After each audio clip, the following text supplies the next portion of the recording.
everybody. Thanks for listening. I'm Jenny. I'm a life coach, and today I'm talking about intuition. Intuition is the ability to see and predict the unexplainable. It's an ability to focus on what feels right, not what makes sense on paper. It's having an inner knowing that you can't explain. Anxiety is fear based, but intuition is calm. It's easy to confuse these two, but if it feels frantic and fear based, that's anxiety. If it feels like a calm inner knowing, that is intuition. The more you learn to trust your intuition, the easier it will be to discern what's anxiety and what's not. Um, the intuitive mind is a sacred gift, and the rational mind is a faithful servant. But we live in a society that honors the servant and that has forgotten the gift. Okay. So the rational mind is supposed to be in service to the intuitive mind, whereas instead we kind of ignore the intuitive mind and prioritize the rational mind, at least in Western society. There's a word that I love. It's German. I'm going to get it wrong pronouncing it, but it's Faktidiotin. And it's a state of mind that believes reality can be neatly divided into the real and the imaginary, the factual and the fictional. But the worlds of the art and of the soul remind us that there are no such neat divisions. Okay, so fact idiots are people who completely invalidate the intuitive mind, who think the intuitive mind is fictional and imaginary. And if you're doing that, you're neglecting an entire half of your brain. An entire half of your brain is devoted to intuition, to creativity, to all of these things. So remember that everything that exists in concrete reality was once a figment of someone's imagination. Everything that exists in concrete reality was once a figment of someone's imagination. So believe in the invisible. Okay, everything that is proven in science now had to start as an imaginary question. Okay, it all starts with the intuitive mind. Concrete reality is only half of reality. There's a reality behind the reality. And there are two kinds of people in this world. There are the people who have two eyes and the people who have three. And the people who have three know that there's a reality behind the reality. There's two different kinds of intuition. Okay, if we're talking about Myers-Briggs, you have extroverted intuition and you have introverted intuition. Extroverted intuition is the ability to see hidden possibility in the moment.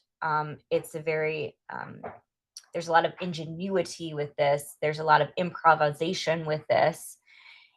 Introverted intuition is what INFJs have. This is the ability to predict the future. Okay, so one is present based. Extroverted intuition is present based. Introverted intuition is future based. It's more predictive. Um, it's all based on tapping into the collective unconscious. There's a web of ancient wisdom that any human can access, and the first step is knowing that it's there. But introverted intuition, you're tapping into it from a place of being future focused, of being predictive. Extroverted intuition, you're tapping into it from a place of instinct, from improvising in the moment. It's present focused.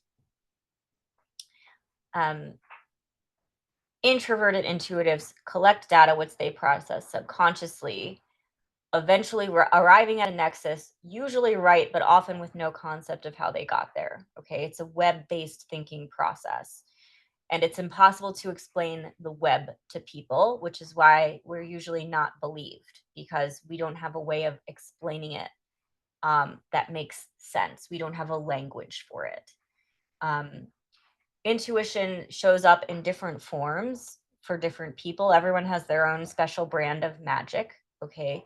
But some of the ways that it shows up is as visions, as voices, as feelings, or as channeling, where you feel like you're just a vessel and someone else is operating through you. So sometimes it's not even called a third eye, it's called the third ear, okay? When you hear voices from within the self that are not otherwise audible.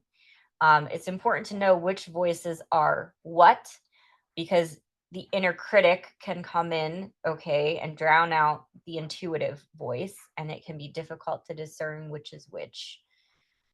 Intuition is the core self voice, okay? There's no fear, there's no inner critic attached to it. If you're feeling criticized, that's not your intuition, that's your inner critic.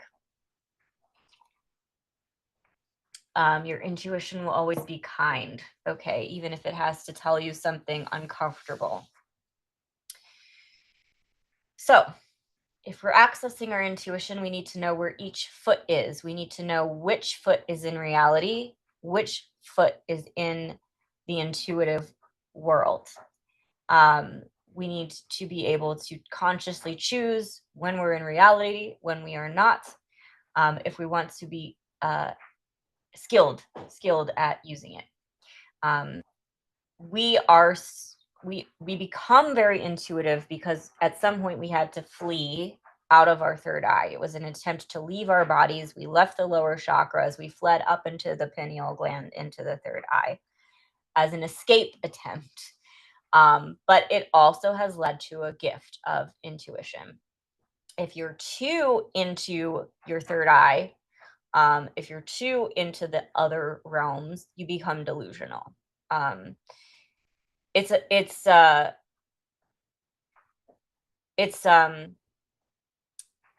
it's a spectrum. It's a spectrum, and if you're too into the intuitive realm, if you're too far into the irrational mind, you become delusional.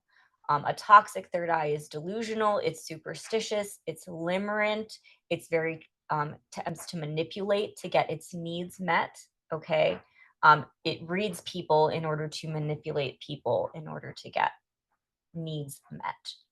People with no third eye have zero foresight. They're completely tone deaf of other people's emotions. They're kind of oblivious.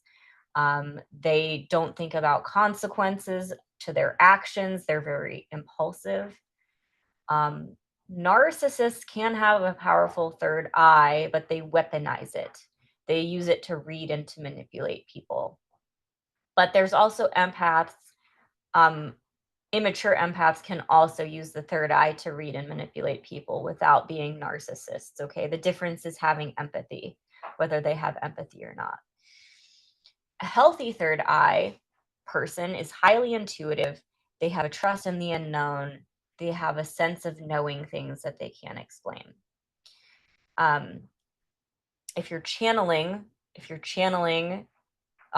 using your intuition to channel downloads, okay, it comes in fragments. That's how accessing the other side works. It always comes in fragments. It can be difficult to translate it into something coherent. It's never wrong, but sometimes we interpret it wrong because it is so fragmented. We can run away with our intuition by over literalizing it. We might have a vision, okay, of someone in prison. And so over literalizing it would be, oh, they're going to go to prison, or they were in prison, when they might just be feeling like they're in a metaphorical prison. Okay, so it's never wrong, but we can over literalize it because it comes in fragments. And sometimes it doesn't tell you what you need to know to get the outcome that you want. Sometimes it tells you what you need to believe to get you further down a growth path. Okay. So, if you want to get a better job and your intuition tells you to take this new job offer and it ends up being a terrible job, it doesn't mean that your intuition was wrong. It means that there was something there at that job that you were supposed to learn. So it doesn't always send you down good paths, but it does always send you down growth paths. If you want to hear your intuition more, you have to stop trying so hard. You have to try to not try. You have to stop doing and start being, start existing, become a vessel for downloads to come through you. You have to tap into your alpha brain waves. Alpha brain activities can be things like breathing, driving, showering, You need to have quiet, no distractions.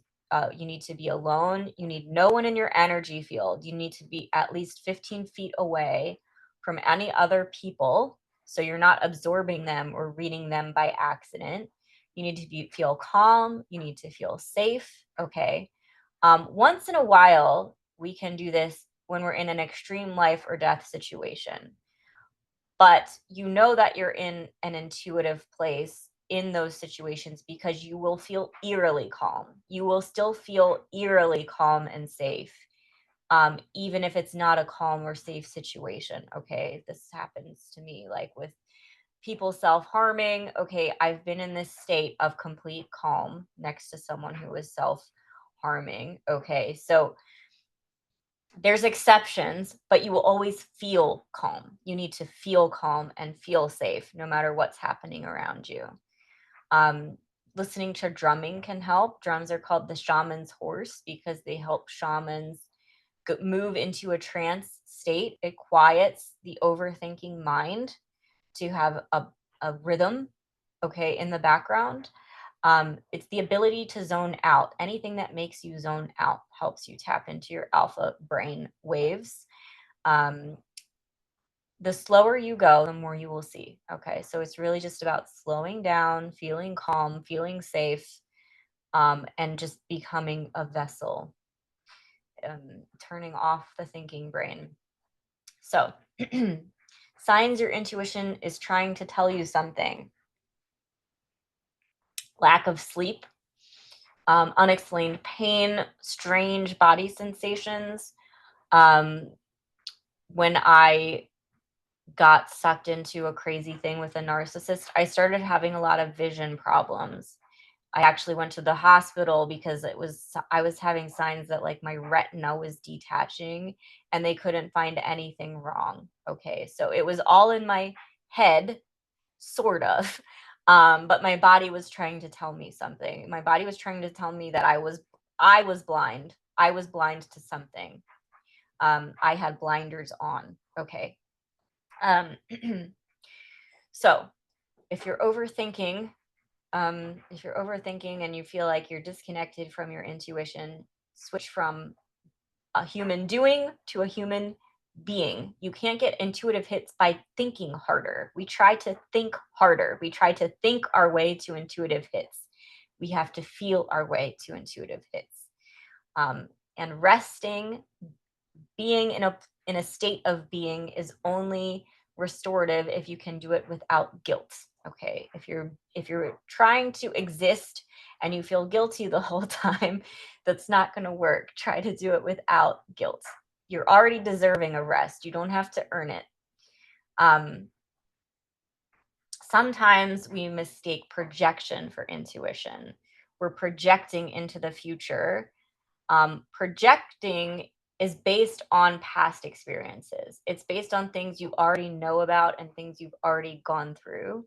Intuition is not based on past experiences. It's based on an inner knowing. So there is a difference. Some tools you can use to hone your intuition are pendulums. There are these crystals that swing in a circle from a chain. Um, and you say something true and watch what direction it spins. And then you say something that you know is a lie and you watch what direction it spins. And then you say things that where you don't know the answer, and then you see if it spins towards yes or if it spins towards no. Okay. There's micro changes in your body when something feels true and when something feels like a lie, even if you're not conscious of it. And so the pendulum is just teaching you to listen to those micro changes in your body.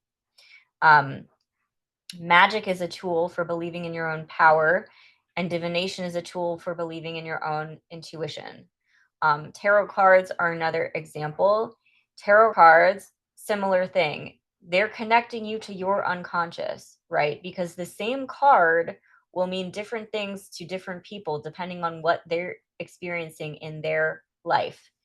Um, so it's giving you answers from your intuitive center.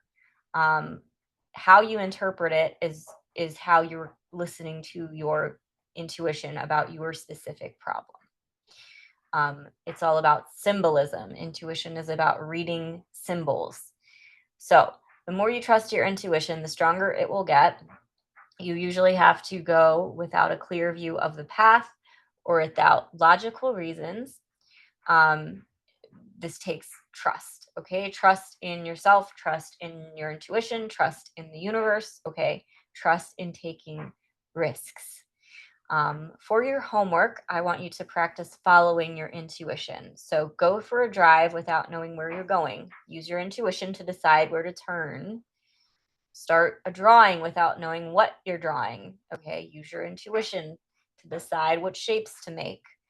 Or pick out a book at random and turn to a random page, and try to make sense of whatever's on that page, in terms of how it applies to you. Okay, those are just some examples. You're allowed to get creative with this. That's everything I have for today, everybody. Thanks so much for listening. If you want more information, there's links in the description.